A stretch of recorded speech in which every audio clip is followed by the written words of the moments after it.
se donne dans un premier temps 2 heures de débat. Et puis ça se prolongera. Pour le premier des 4 débats organisés sur son territoire, Cossen Agglo a eu le président du Conseil économique et social de Normandie en personne pour assurer la bonne marche des échanges.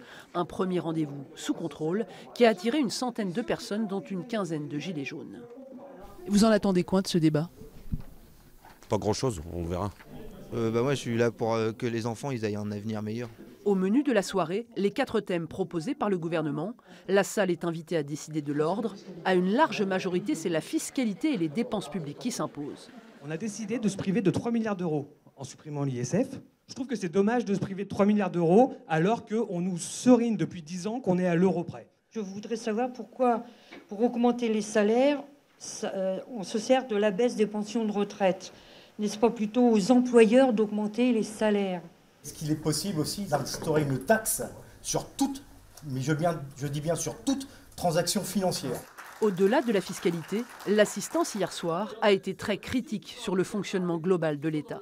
Je trouve qu'il faudrait donner plus de pouvoir aux collectivités locales, aux régions, qui sont plus au contact des problèmes des gens que Paris. Paris, c'est pas la France. Mais les gens qui sont dans la classe moyenne, qui n'ont aucune aide, c'est des gens qui sont obligés de faire des crédits pour payer les études à leurs enfants. Quand on veut dire qu'on donne l'égalité des chances à tout le monde, on fait une sélection par l'argent quand même.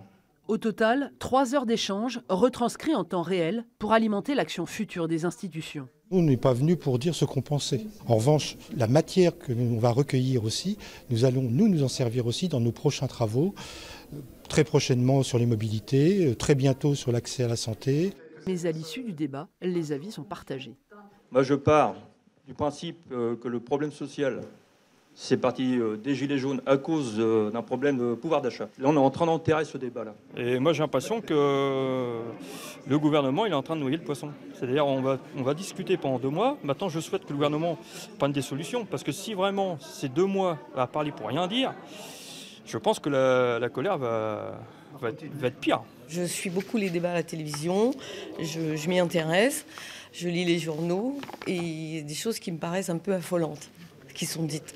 Donc en fait, je suis venue ici pour entendre dans mon secteur ce qui se dit, comment c'est dit, comment les débats se passent. Prochain débat le 8 février à Bolbec.